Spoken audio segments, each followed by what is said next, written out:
Hey, salut tout le monde, c'est Max Gall, j'espère que vous allez bien. Et aujourd'hui, on se retrouve pas forcément pour un tag, juste une vidéo comme ça où j'ai envie de vous parler des séries plus commercialisées. Donc, ne tardons pas plus longtemps, et c'est parti.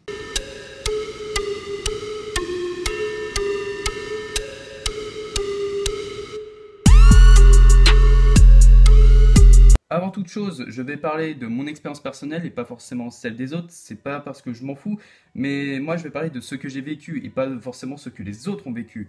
Donc c'est entièrement mon avis, libre à vous de m'écouter ou pas. Donc je vais pas dire c'est parti parce qu'on l'a déjà dit, mais voilà. Pour qu'une série ne soit plus commercialisée, ça peut être dû à plusieurs raisons. Alors ça peut être déjà un flop commercial, un total échec, c'est un manga qui se vend pas beaucoup. Ça peut être un manga qui est depuis très longtemps sur le marché, mais que ça commence vraiment à se vendre de moins en moins. Ça peut être un manga qui est en réédition, c'est par exemple Full Metal Alchemist.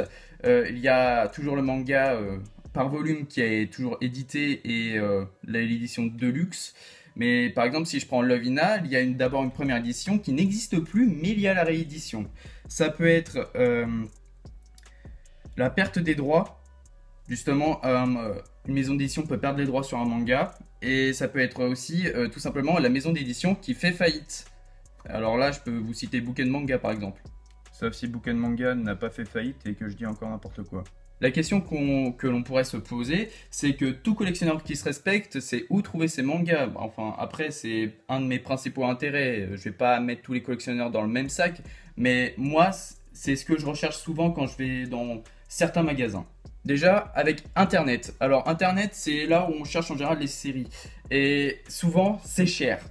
Parfois, ça peut être moins cher. Mais il faut aussi penser aux frais de port. Et ça revient comme si c'était acheté neuf ou plus. Franchement, c'est cher. C'est pour ça que moi, j'achète pas sur Internet. Et surtout, on ne connaît pas vraiment l'état du manga. On peut mettre une photo, mais ça se trouve, on va avoir un truc totalement éclaté. Si je prends l'exemple de Samurai Champloo, le tome 2, sur Internet, il est un peu pour 15 balles. Il est pour 15 balles. Alors qu'en occasion, on pourrait le trouver pour 3 balles ou moins. Ça dépend. Franchement, Internet, je déconseille, mais vous pouvez quand même chercher sur Internet. Ça dépend du prix que vous voulez mettre dedans. Après, ça peut être tout simplement en librairie, car il y a des librairies qui font des occasions comme Momi Manga, sauf que les occasions sont un peu à 4,50 ou 5 balles, ça dépend en fait du manga. Sinon, ça peut être tout simplement être à la Japan Expo, car il y a un stand qui s'appelle Le Repère des Sorciers, qui est un stand de manga d'occasion. C'est là que j'ai trouvé pas mal de séries plus commercialisées, et franchement, on a fait de belles trouvailles avec les collègues, parce que j'ai pas été forcément tout seul. Après, c'est peut-être à vos risques et périls, car c'est entre 5, 6 balles ou peut-être plus, ça dépend. Mais il faut se dire que ça revient toujours moins cher que neuf, mais ça peut faire quand même mal au cul, pour être poli, ce qui n'est pas du tout poli. Après, pour revenir sur Internet, il y a peut-être Le Bon Coin ou Vinted ou des trucs comme ça, où on peut faire vraiment une affaire. Mais il faut quand même penser aux frais de port, c'est juste là le plus important. Et peut-être qu'on peut se dire que les frais de port c'est moins cher si on achète plus, mais c'est une question commerciale. Finalement, ça revient à plus d'argent parce que tu as acheté plus de mangas. C'est toi qui vois en fait. Voilà, c'est tout. Après, pour moi, le must du must, le meilleur du meilleur, c'est tout simplement Easy Cash ou Cash Converter.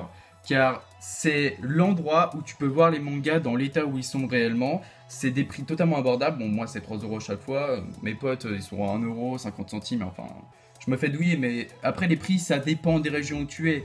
Parfois, justement, il peut y avoir aussi des offres très sympathiques. Par exemple, quand tu achètes 4 mangas, le 4e est offert à chaque fois. Donc, quand j'en prends 18, au lieu de payer 50 balles, bah, je paye 36. J'ai fait sans calculer, j'ai dit au pif, mais voilà. Mais franchement, c'est vraiment le meilleur pour voir. Et parfois, justement, tu peux faire des grosses affaires.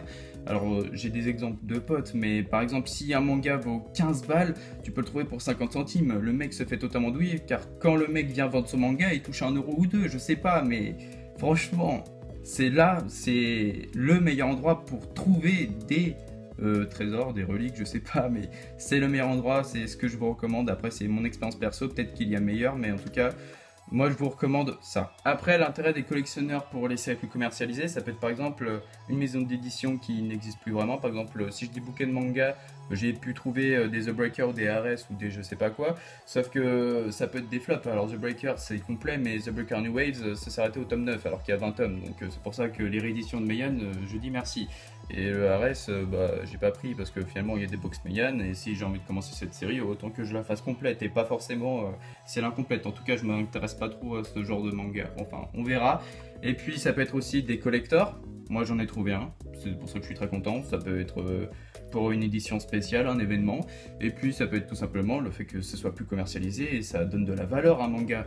Donc ça peut être flatteur pour son ego de collectionneur et tout. Pardon, là je pars un peu loin dans mon délire. C'est peut-être le moment le plus attendu de la vidéo. Je vais vous montrer mes séries qui ne sont plus commercialisées, que j'ai pu trouver justement dans Easy Cash, Cash Converter ou Le Repère des Sorciers. Voilà. Déjà, Step Up Love Story, c'est mon premier hentai. C'est une série en 50 tomes et il y en a 70 au Japon. Je pense que ça a été arrêté parce que ça a dû être un échec commercial, car on parle d'un hentai et pas forcément de One Piece là. Donc ça a peut-être bien marché au début, et puis plus c'est long, plus ça gonfle les gens, voilà. Bon, après je connais pas trop la maison d'édition de Senpai, peut-être qu'elle a fait faillite ou je sais pas, peut-être que c'est rattaché à Pika, j'en sais rien, et que c'était vraiment un flop commercial, j'en sais rien du tout. Donc voilà, on fait que supposer. Sinon, tout à l'heure, je vous en parlais, justement avec Pika, là, les Lovina, cette édition n'existe plus, c'est la première édition de Lovina, la réédition existe toujours. Alors Lovina, franchement, c'est génial, voilà. Mais Lovina, la première édition n'existe plus, mais elle peut se trouver très facilement, car je pense pas que c'était vraiment un flop commercial, parce que je le trouve un peu partout. Là où je vais, il y a toujours des Lovina. Mais franchement, ça peut être un argument de collection. On a la première édition de Lovina, ça peut toujours faire plaisir, et pour moi ça compte comme une série plus commercialisée. C'est même écrit, c'est plus commercialisé comme édition, donc voilà. Tout à l'heure, je ne vous en ai pas parlé, voilà. Mais je pense que c'est un manga qui a justement usé avec le temps. Ça a bien marché peut-être au début, et puis finalement les ventes ont régressé. C'est pour ça que Kurokawa a sûrement arrêté les Midori Days. Alors ça, j'ai trouvé Repère des Sorciers, donc 5 € les tomes. Bon, ça peut faire cher, mais c'est toujours de l'occasion et c'est toujours moins cher que neuf. C'est une série en 8 tomes, je crois, donc Midori Days c'est sympa, et vous pouvez aussi trouver l'animé sur Anime Store ou sur YouTube comme vous voulez, donc il y a même un animé, donc voilà. Après, je vous en parlais tout à l'heure, le tome 2 de Samurai Champloo, il est à 15 balles sur internet. Moi, je l'ai eu pour 6 balles au Repère des Sorciers. Et j'ai le seum parce qu'au Cash Converter, il y a l'intégrale des Samurai Champloo, ils sont à 3 balles. Donc j'aurais pu faire 6 balles les 2 tomes au lieu de 12 balles les 2 tomes. Mais voilà, encore une fois, je peux vous dire qu'internet, ça peut être plus cher et qu'on peut trouver vraiment moins cher en magasin. Et c'est peut-être plus excitant de trouver des trouvailles, des trésors comme vous voulez dans des magasins de ce genre, que juste de taper le manga que tu veux. Voilà. Après aussi, ça peut être une douille vraiment de commencer une série plus commercialisée, c'est peut-être justement pour une raison. Agartha, c'est fantastique, mais c'est en 9 tomes et c'est abandonné au Japon et en France. Donc il n'y aura pas de suite vu que c'est abandonné. Donc franchement, Agartha c'est cool, ça peut être justement commencer à vos risques et périls, mais quand il n'y a pas de suite, peut-être que pour un lecteur c'est insupportable. Si c'est pour un collectionneur, il peut n'avoir rien à faire, mais moi je suis lecteur et collectionneur. Enfin, je suis pas vraiment un collectionneur, mais on va dire entre les deux. Moi, ça me fait quand même un petit peu chier. Voilà. Et puis, c'était pas forcément ma seule douille, car j'ai beaucoup aimé justement Agartha. Là, c'est une série, j'ai cru que c'était en 2 tomes, et pas du tout. C'est Castlevania, parce qu'on m'a dit que c'était bien, enfin Castlevania. C'est en 2 tomes, et ils teasent le tome 3 en fait, mais je sais que j'aurai jamais la suite. Est-ce que j'ai le seum? Oui, voilà. Et puis tout à l'heure, je pense que je l'ai dit, il y a aussi le fait que quand c'est plus commercialisé, ça peut être collector car c'est pour un événement. Et j'ai trouvé le Levias, c'est le petit format qui a été fait justement pour les 48 heures de la BD. Donc ce format n'existe plus, il n'y a pas le tome 2 et 3 sous ce format, c'est vraiment juste ce format qui est pour le tome 1 et c'est juste voilà.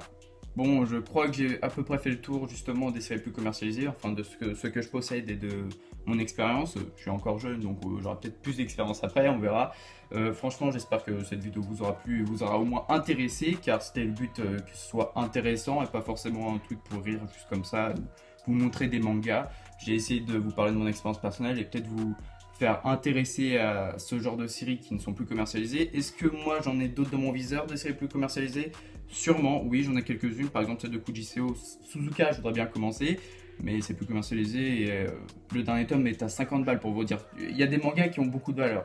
Il y a aussi Princesse Lucia, c'est une autre série de Kujiseo, j'aime vraiment cet auteur, donc je voudrais aussi m'y pencher. J'ai peut-être d'autres séries qui m'intéressent, mais j'ai dû oublier, donc à voir. Bon, sinon, c'était Maxdia. J'espère que cette vidéo vous aura plu. On met la main là et on dit bye.